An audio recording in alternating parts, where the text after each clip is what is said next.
두 번째 연사분은 다소시스템 코리아의 김은광 컨설턴트가 되시겠습니다.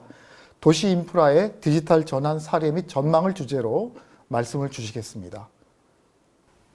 예, 안녕하세요. 저는 다소시스템의 김은광이라고 합니다. 저는 다소시스템 내에서 도시와 도시 인프라 그리고 건설 분야를 담당하고 있는 컨설턴트입니다. 오늘은 제가 디지털 트랜스포메이션 오브 어번 인프라스트럭처라고 하는 주제로 제가 한 25분 동안 그동안 다소시스템이 이와 관련된 경험을 좀 공유 드리고 이것을 통해서 앞으로 저희 나라에서 어떻게 도시 인프라를 디지털로 전환하는 것에 적용할 수 있는지에 대한 부분들에 대해서 같이 저희의 어떤 경험을 나누고자 합니다.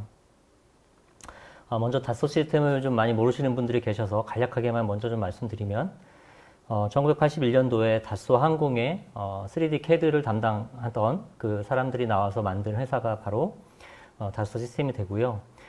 원래부터 항공 쪽의 전문가들이기 때문에 1989년도에는 전 세계에서 최초로 보잉 777을 물리적인 모컵이 없이 디지털 모컵으로만 비행기를 전체를 설계하고 실제 시험 운영까지 했던 그런 경험을 가지고 있습니다. 이후에는 1999년도에 또 세계 최초로 프로덕트 라이프 사이클 매니지먼트라고 하는 새로운 어떤 영역을 개척해서 지금까지 많은 회사들이 저희의 솔루션을 쓰고 있습니다. 이후에 저희들이 다소 시스템이 갖고 있는 많은 솔루션들을 하나의 플랫폼으로 연결해서 통합된 어떤 그런 경험을 제공하는 3D 익스피리언스 플랫폼이라고 하는 것을 2012년도에 론칭을 했고요. 올해부터는 이제 그동안 저희가 사물에 많이 집중을 했다면 이제는 사람으로 그런 어떤 디지털에 대한 어떤 지식을 소프트웨어화하는 그런 쪽에 많은 집중을 진행하고 있습니다. 다소 시스템은 기본적으로 소프트웨어 분야에서는 상당히 이제 앞서 있는 기업이고 혁신적인 기업으로 많이 인정을 받고 있습니다. 그래서 2018년도에는 지속 가능한 기업으로 세계 1위에 선정이 됐었기도 하고요. 그 다음에 포브스가 선정한 가장 혁신적인 기업 소프트웨어 부문 2위를 선정되기도 한 그런 회사라고 아시면 될 것 같습니다. 오늘 주로 제가 얘기하는 부분은 디지털 트윈에 관한 얘기를 이제 드리게 될 텐데요. 여기 보시는 이제 동영상을 보시면 사실 언뜻 보시면 좌측과 우측이 동일한 자동차 충돌 영상이라고 보실 수도 있을 것 같습니다. 하지만 좌측은 실제 충돌 테스트를 하는 거였고요. 지금 보시는 영상은 실제 제품을 제조하기 전에 가상에서 설계하고 모든 테스트를 하는 그러한 가상의 테스트 영상이 되겠습니다. 여기에 보시는 것처럼 또 저희가 앞에 써 있는 것처럼 이러한 가상과 리얼한 어떤 세계를 어떤 차이를 최소화하는 것이 다소 시스템이 추구하고 있는 디지털 트윈의 어떤 방향이라고 이해해 주시면 좋을 것 같습니다. 오늘 제가 주로 드릴 말씀은 이제 도시에 대한 부분이 될 텐데요. 도시의 인프라스트럭처에 대한 부분을 많이 말씀드릴 텐데, 좌측에 보시는 이 사진은 사실은 지구라트라고 하는 사원이고, 메소포타미아 문명에서 만들어졌다고 알려진 기원전 3000년 이전에 만들어진 사원으로 되어 있습니다. 그래서 이러한 어떤 지구라트 사원을 도시의 어떤 기원이라고도 얘기하시는 분들도 있습니다. 그만큼 도시는 오랜 역사를 가지고 있는 부분이고요. 실제 옆에 보시면 이제 10년 이전부터 우리나라도 마찬가지로 전 세계적으로 스마트시티 열풍이 불어서 많은 어떤 솔루션들이 나오고 많은 서비스들이 개발돼서 적용되고 있습니다. 하지만 여기 보시는 것처럼 스마트 제조, 스마트 정부, 스마트 헬스케어, 다양한 영역별로 스마트화 되는 것들이 진행되고 있지만 어떻게 보면 이런 것들이 통합된 개념이 아닌 사일로적인 개념으로 도시에 대한 스마트화가 진행되고 있는 것은 아닌가라고 하는 생각들을 저희들은 갖고 있습니다.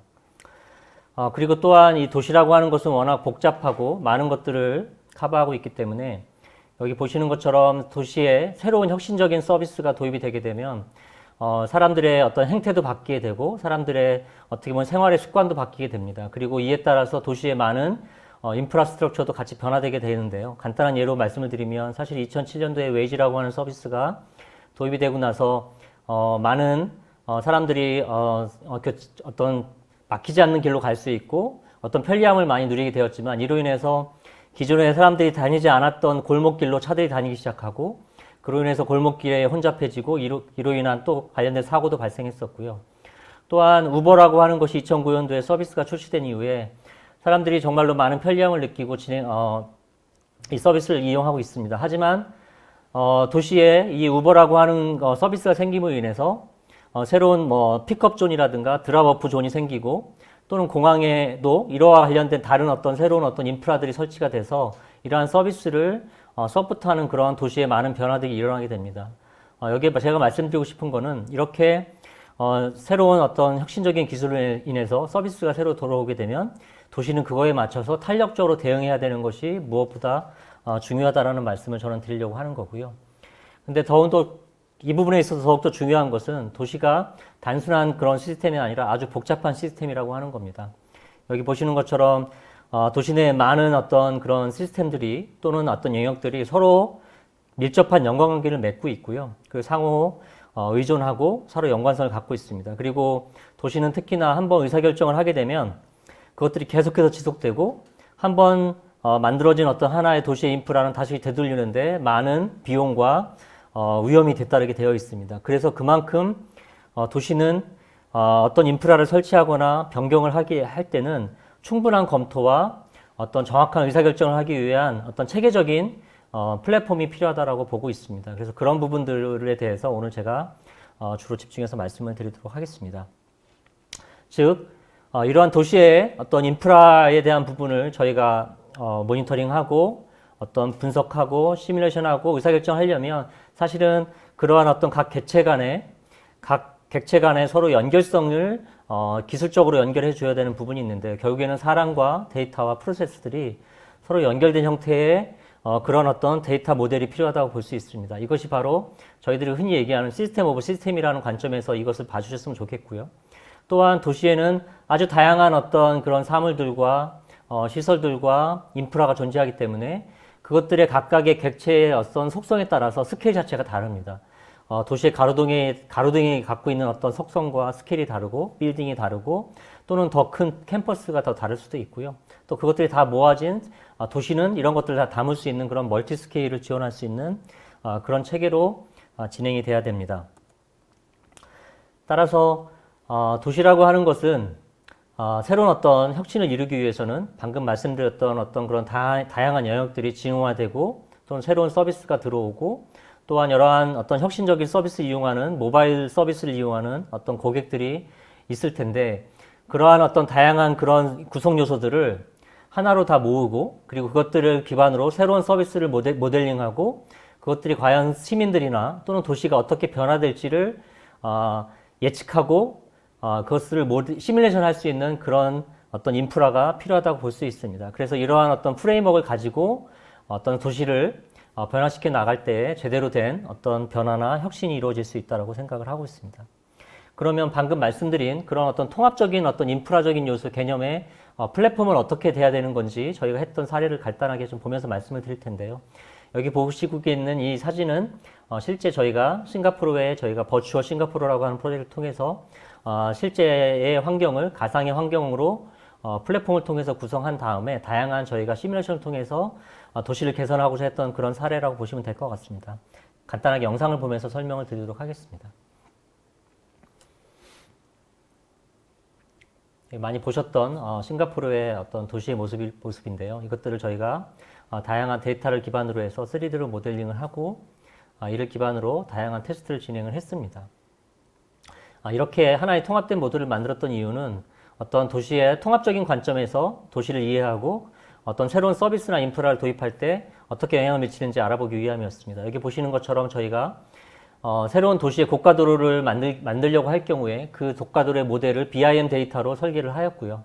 그 설계된 데이터들을 도시의 3D 모델에 같이 올려놓고 이 도시의 인프라가 앞으로 구축이 된다면 기존의 도시 환경과 잘 어울리는지 또는 지하시설에 간섭이 나는 것은 없는지 이런 것들을 하나의 통합된 모델을 갖고 이와 관계된 다양한 이해관계자들이 같이 보고 검토하고 할 수 있는 그런 프로세스를 만들었다고 보시면 될 것 같고요. 지금 보시는 화면도 유사한 화면입니다. 이 영상도 실제 저희가 프랑스의 렌이라고 하는 도시에 도시를 재생하기 위한 하나의 플랫폼을 같이 개발을 하였고 이 플랫폼 내에서 향후에 만들고자 하는 다양한 프로젝트의 설계도를 기반으로 해서 도시의 미래의 모습을 만들고 여기 보시는 것처럼 새로운 건물에 대한 BIM 설계도를 건축사가 제출하게 되면 그것들을 도시의 계획을 담당하는 사람들은 이 3D 모델에 같이 올려놓고 다양한 검토를 해서 충분한 검토를 거친 다음에 새로운 의사결정을 하는 체계로 프로젝트가 진행이 된다는 것을 보시면 아실 수가 있습니다. 제가 지금까지 말씀드렸던 그런 도시의 통합 모델을 말씀을 드림에 있어서 사실 데이터들을 연결시키고 그것을 3D와 연결하는 부분들도 중요하지만 특히나 더 중요한 것들은 도시의 행태를, 비헤이비어를 모델링하는 겁니다. 단순히 정적인 것을 모델링하는 것이 아니라 어떤 동적인 것들을 모델링을 해서 어떤 외부의 어떤 인풋이 왔을 때 그것들이 어떻게 도시에 영향을 미치는지를 우리가 예측할 수 있어야 되는데요. 여기에 저희가 보여드리는 모델을 보시면서 간단하게 제가 말씀을 드리도록 하겠습니다. 여기 보시면 하나의 이제 그 도시가 있고요. 주변에 이제 바다로 둘러싸여 있고, 그 다음에 여기에 가운데에 저수조가 만들어져 있습니다. 폭우라든가 이런 것들이 왔을 때에 그것들을 대비하기 위해서 저수조를 만들었고, 이것들이 과연 정말로 어느 정도의 비가 왔을 때까지 버틸 수 있는지, 그리고 홍수가 발생한다면 어느 지역부터 피해가 발생하는지들을 모델링을 하기 위해서 저희가 이 모델을 만들었던 부분이고요. 실제 여기 보시는 것처럼 비가 1년에 어떤 기후 데이터들을 기반으로 해서 그 비가 어느 시즌에 어떤 패턴으로 얼마큼 오는지에 대한 데이터들을 저희가 외부로부터 받아서 모델링을 하고, 그 인풋이 실제 비가 오게 되면 각각의 집과 도로와 또한 지하 저류조와 또는 하수도와 이런 부분들의 어떠한 형태로 그 비온 우수가 점점 더 증가하고 흘러가게 되는지를 관계를 수학적으로 모델링한 사례라고 보시면 될 것 같습니다. 여기에 보시면 각각의 모델들에 대한 것들을 이제 연결에 대한 관계식을 만든 다음에 실제 시뮬레이션을 돌리게 되면 여기 보시는 것처럼 도로가 어떤 순서로 넘쳐나는지, 그리고 저류조가 어떤 타이밍에 그 넘쳐나게 되는지들을 모델링을 해서 이러한 어떤 데이터를 기반으로 해서 도시의 인프라를 더 개선할 수 있는 하나의 모델로 이러한 데이터 모델을 활용할 수 있다고 보시면 될 것 같습니다. 다음으로 제가 말씀드리고 싶은 것은 도시의 인프라에 있어서 갈수록 중요해지는 것이 모빌리티와의 연관성입니다.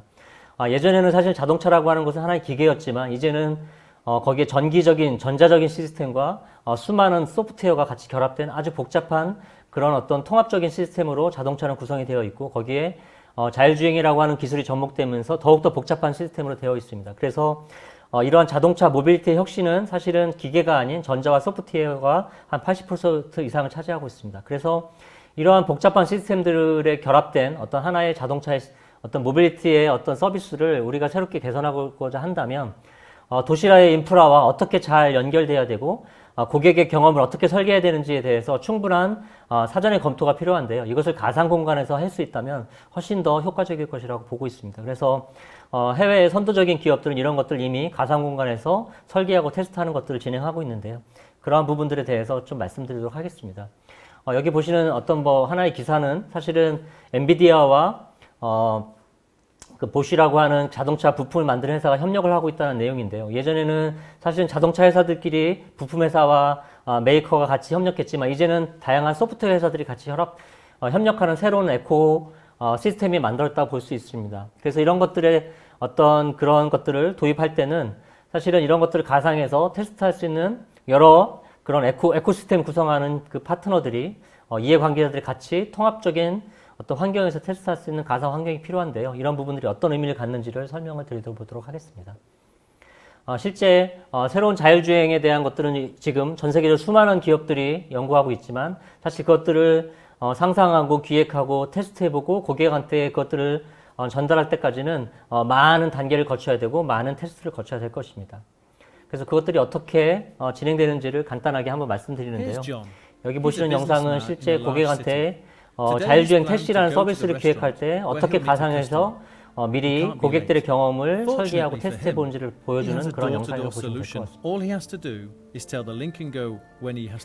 현재 링크앤고라고 하는 서비스는 실제 유럽에서 실제 시범 서비스 중인 그런 서비스고요. 이 서비스를 하기 위한 무인 자율 자동차와 서비스를 저희 플랫폼을 통해서 개발을 했고 실제 현재 시범 운행 중에 있습니다.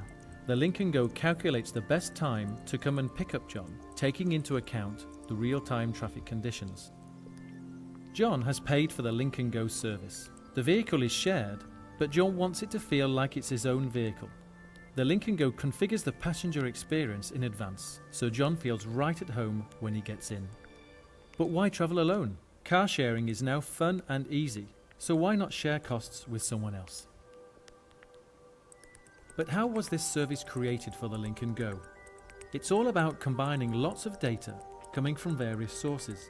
The city has 여기 many 보시는 parking 것처럼 spaces. 실제로 both 이러한 publicly 어떤 and 자율주행 privately 택시의 run, 어떤 but they 셔틀 vary 이런 in 서비스를 기획할 location, 때는 도시의 수많은 availability, 데이터들과 price, 잘 and 연결돼야만 가장 Finally, 고객에게 the best 어떤 option the Link and Go 최적의 has found 어떤 is to 서비스를 drop 제공할 수 John 있습니다. off at 특히나 the 주차 restaurant 데이터와 and 같은 drive 부분들은 매우 autonomously 중요한 to a 데이터이기 cheaper 때문에 parking space 그런 데이터들이 500 도시에 meters away. 관련된 인프라와 이런 서비스는 자연스럽게 연결돼서 심리스한 The 서비스를 Link and Go 제공해 drops 줘야 John 됩니다. off right in front of the restaurant. A true door-to-door service. What's more, 실제 John 우리가 hasn't even 어떤 had to think about 장소를 방문하게 되면 항상 주차 문제로 고민을 많이 하게 될 텐데요. 이러한 서비스가 The 도입된다면 Link and Go also 자동차는 offers a 알아서 very interesting 도시 service 내에 of 필요한 virtual 어떤 주차 parking. 공간을 찾아서 This is great to help 가서 cities 주차를 할 reduce 수도 the 있을 것 space 같고요. taken up by 그리고 parked 기술적인 cars. 것들에 대한 것들을 Maybe we're 사실은 just 많이 getting 고민을 a little 한다면 여기 closer 보시는 to 것처럼 helping people 보다 and 효율적으로 businesses 도시 인프라를 활용할 수 있는 harmonize 그러한 product, 어떤 nature, 자동차의 and life. 어떤 구조도 설계해서 테스트해 볼 수 있을 거라고 생각을 합니다. 그리고 다음으로 간단하게 제가 보여드리고 싶은 것은 사실은 요즘에 워낙 코비드 이후에 그 택배 물류량이 폭증하면서 사실은 도시의 어떤 그런 많은 교통이 사실 이런 거에 의해서 많은 정체가 비어지고 있습니다. 그렇기 때문에 해외에는 이제 지하에 물류 시스템을 만들어서 지하로 모든 어떤 택배 물류가 배송되는 그러한 체계들을 많은 연구를 하고 현재 테스트를 해보고 있는데요. 사실 그런 것들을 도입했을 때 도시에 과연 어떤 것이 변화되어야 되고 건물이 어떻게 변경되어야 되고 지하는 또 어떻게 변경되어야 되는지를 사실은 이와 관계된 많은 그 산업의 인더스트리에 있는 이해관계들 같이 고민하고 만들지 않으면 사실 성공적인 서비스를 만들 수 없습니다. 여기 보시는 것처럼 어떤 그러한 서비스들을 가상에서 기획하고 건물에 어떤 형태로 엘리베이터를 만들어서 화물을 배송해야 될지 이런 것들을 가상에서 모델링 해보고 시뮬레이션 해봄으로 인해서 향후에 생길 수 있는 문제들을 사전에 다 검토하고 해결한다면 훨씬 더 고객들이 만족할 수 있는 서비스와 또는 최적의 도시 인프라를 구성할 수 있을 거라고 생각을 합니다. 그래서 제가 지금까지 말씀드렸던 내용들을 다시 한번 간단하게 요약을 좀 드리면 사실은 어떤 도시의 새로운 어떤 혁신적인 서비스를 기획하고 그리고 그것들을 지원하기 위한 도시의 인프라를 설계할 때는 사실은 그와 관련된 많은 기업과 이해관계자와 시민과 또는 정부 관계자들이 같이 함께 아이디에이션하고 같이 테스트해보고 같이 모델링하는 것이 더욱더 매우 중요하다는 말씀을 드리려고 하는 거고요. 그리고 그런 것들을 함에 있어서 그것들을 뒷받침할 수 있는 하나의 그 데이터는 사실은 여러 가지의 그런 객체들을 모델링하고 그 도시의 각각의 구성 요소들이 어떻게 비헤이비어 하는지를 모델링할 수 있는 다양한 툴들이 같이 결합돼서 되어야만이 사실 이런 거를 서포트할 수 있고요.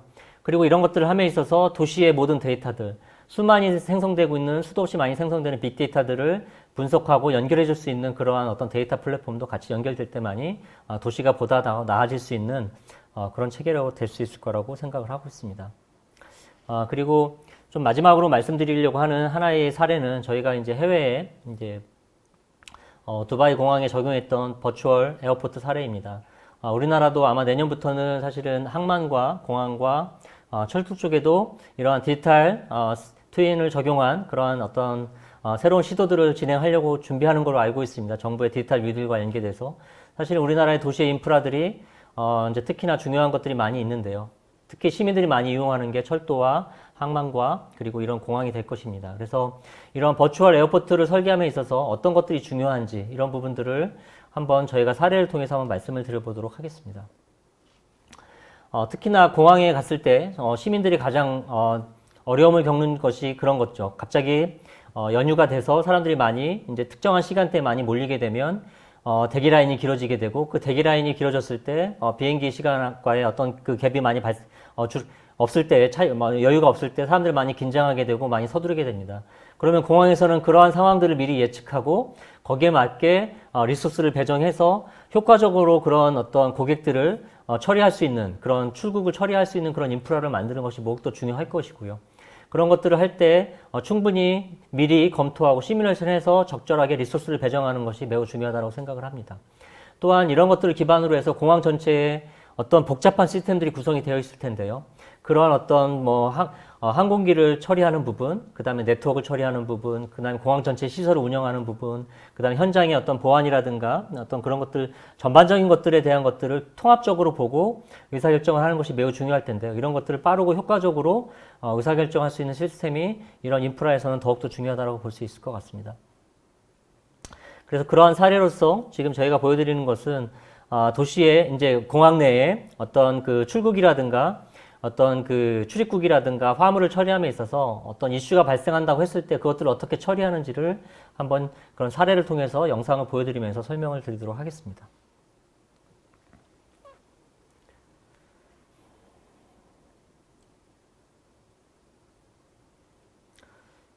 실제 뭐 여기 보시는 것처럼 저희가 이 해당 공항을 이제 그 뭐 물리적인 공간뿐만 아니라 다양한 어떤 시설물, 기계들, 장치들을 다 3D로 모델링을 해서 하나의 통합된 데이터 모델로 구성을 했고요.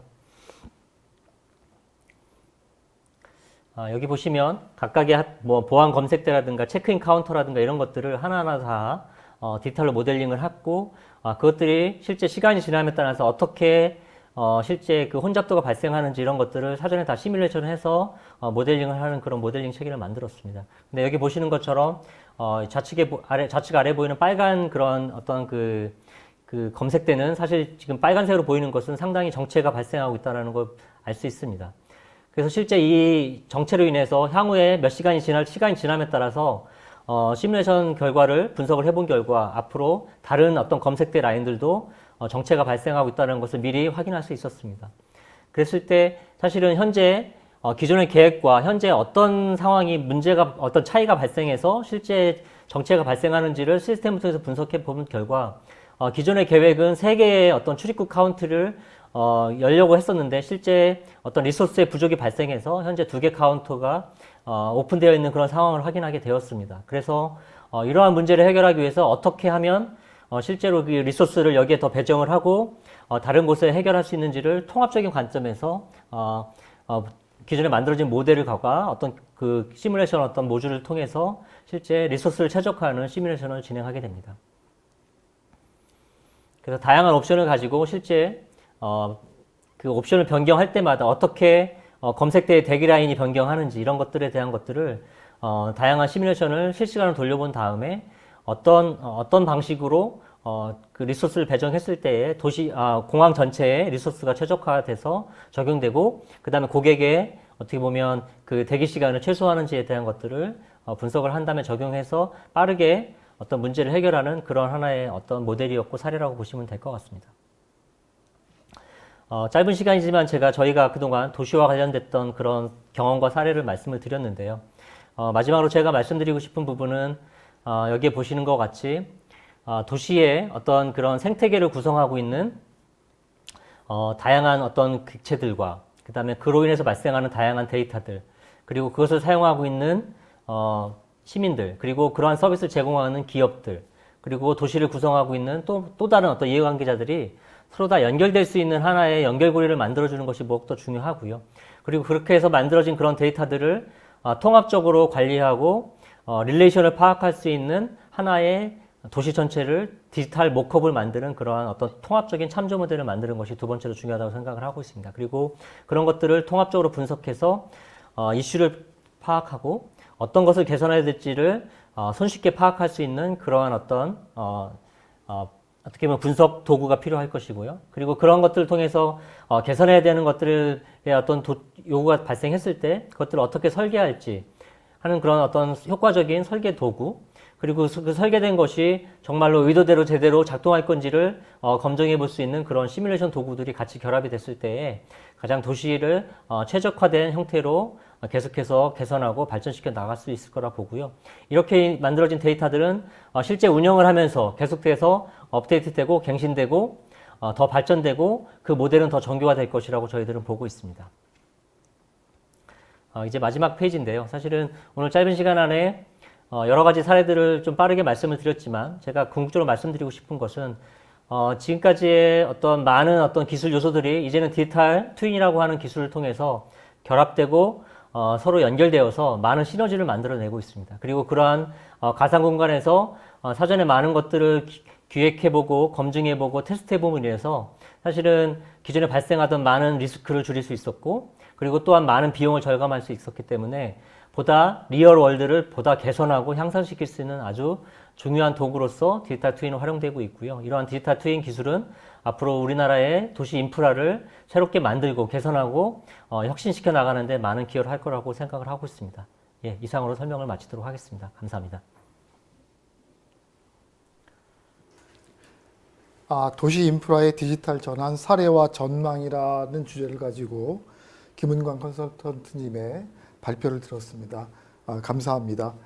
아마도 도시라고 하는 게 굉장히 여러 가지 많은 속성들을 가지고 있어서 이게 디지털 전환이 제대로 되려고 그러면 그런 도시의 속성도 잘 이해를 해야 되고 또 최근에 이제 기술이 기여할 수 있는 부분이 굉장히 많기 때문에 혁신적인 기술들이 아마도 도시를 어떻게 변화시킬 것인가에 대해서 충분히 잘 이해를 해야 성공적인 디지털 전환이 이루어져야 된다는 그런 말씀인 것 같습니다. 예, 더구나 이제 다소 시스템은 그 버추얼 싱가포르 프로젝트에 이렇게 참여하시면서 실제 굉장히 많은 경험을 가지고 계신 것 같아요. 그래서 그 실제 세계와 데이터 이런 것들을 잘 결합을 해서 가상의 모델을 만들고 그 모델을 통해서 여러 가지 실험과 검증 과정을 거친 이후에 실제 적용할 수 있는 방법을 택하는 게 굉장히 도움이 될 것이라는 말씀이었던 것 같습니다. 뭐 여러 가지 사례에 관한 것도 말씀을 주셨는데 제가 들으면서 봤더니 그 공항의 디지털 트윈 굉장히 인상적인 부분이었습니다. 실제로 이게 구현된 사례가 있습니까? 예. 저희가 오늘 공유드리는 사례는 사실은 두바이 공항에 전 세계 사실 상당히 많은 이제 그 허브 공항으로 알려진 두바이 공항에 적용이 돼서 현재 그 어떤 고객에 대한 서비스를 상당히 개선하는 그런 사례로 저희가 하고 있는 거고요. 그리고 이러한 공항은 좀 다른 이런 플랫폼은 현재 다른 2개 공항에도 현재 적용이 돼서 운영이 되고 있습니다. 그렇군요. 예. 사실 뭐 디지털 트윈 그 이야기는 많이 하는데 실행하는 데는 여러 가지 제약 조건이 상당히 많이 있는 것 같습니다. 그 다양한 여러 가지 디지털 트윈 사례에 대해서도 설명을 주셨는데 최근에 정부가 발표한 그 한국판 뉴딜 중에서 디지털 그 뉴딜 부분에 주로 이제 SOC와 관련된 영역에서 앞으로 디지털 트윈을 구현해 나가겠다. 뭐 이런 계획이 있는 것 같습니다. 현재 우리나라의 수준이 대체로 어떠한 거고 이제 어차피 이제 이게 국내에서의 사업 과정을 거치게 되면 저희는 아마도 글로벌 시장을 지향해서 나가야 될 것 같은데 글로벌 수준으로 발전하기 위해서는 어떤 접근 방법을 취하는 게 좋겠는지 그런 것에 대해서 좀 자세한 말씀을 주시면 감사하겠습니다. 예. 디지털 트윈이라고 하는 그 기술과 이런 데이터라고 하는 기술들 그리고 이런 것들이 이제 그 우리의 SOC 또는 도시의 어떤 다양한 영역들에 적용돼서 어떤 기존에 하던 서비스들을 이제 개선하고 보다 효율화해서 그런 어떤 그 SOC에 투자됐던 비용들을 더 최소화하고 그렇지만 더 나은 서비스 제공하는 형태로 가는 것이 글로벌한 트렌드고 우리나라도 맞는 방향으로 가고 있다고 생각하고 있습니다. 다만 그렇지만 좀 우려스러운 부분들은 디지털 트윈이라는 것이 어떻게 보면 작년부터 해서 좀 유행처럼 그 단어가 적용되고 요즘엔 또 어떤 뭐 정부 사업이라든가 어떤 과제에 디지털 트윈이라는 단어가 또 안 들어가면 좀 이상하게 느껴질 정도로 많이 활용되고 있기도 합니다. 적용되고 있기도 합니다. 그렇지만 좀 디지털 트윈이라고 하는 것을 좀 외향적인 어떻게 보면 어떤 데이터라든가 아까도 제가 강조했던 비헤이비어럴 그 같이 모델링을 해서 현실 세계를 제대로 반영할 수 있는 형태로 그 디지털 트윈 모델 또는 디지털 전환에 대한 고민들을 하셔야 되는데 주로 외부적인 모습을 먼저 만드는 거에만 너무 집중하고 있다라는 생각들을 사실은 지우기가 어렵습니다. 그래서 물론 기존에 엑셀로 되어 있던 데이터라든가 뭐 우리가 쉽게 눈에 잘 들어오지 않는 형태의 어떤 그런 어떤 데이터들로 된 데이터들을 3D 모델과 같이 결합을 해서 같이 보여준다면 훨씬 더 직관적인 어떤 그런 그 결과를 보여줄 수도 있고 보다 빠르게 이해할 수 있기 때문에 보다 나은 의사결정을 할 수 있는 건 맞습니다. 그렇지만 딱 거기에서 멈출 수밖에 없고 더 나아가는 데 어려움이 있을 수도 있습니다. 그래서 사실은 저희가 더 고민하고 더 집중해야 되는 부분들은 그 도시의 비헤이비어를 어떻게 모델링을 할 거냐 그리고 각각 그 객체들 간의 관계를 어떻게 정의하고 그것들을 하나의 통합된 모델로 어떻게 시멘틱하게 관리할 수 있는 그런 시멘틱 모델을 만들 거냐라고 하는 부분에 대해서 고민을 많이 하고 그리고 우리나라가 특히 약한 부분이 어떻게 보면 그러한 어떤 비헤이비어를 해석할 수 있는 해석 소프트웨어가 사실 상당히 글로벌 수준 대비 많이 떨어진 것이 사실입니다. 그래서 그런 시뮬레이션을 할 수 있는 어떤 그런 과학적인 기술과 그런 것들이 많이 결합된 그런 것들에 대한 엔지니어링 소프트웨어에 대한 투자도 많이 돼서 그렇게 조화롭게 같이 가야만 글로벌 시장에서도 성공할 수 있을 거라고 생각을 합니다. 뭐 좋은 말씀인 것 같습니다. 앞으로 그런 방향으로 우리의 노력이 이렇게 이루어졌으면 하는 희망이 있습니다. 예, 오늘 말씀 감사합니다. 예, 감사합니다.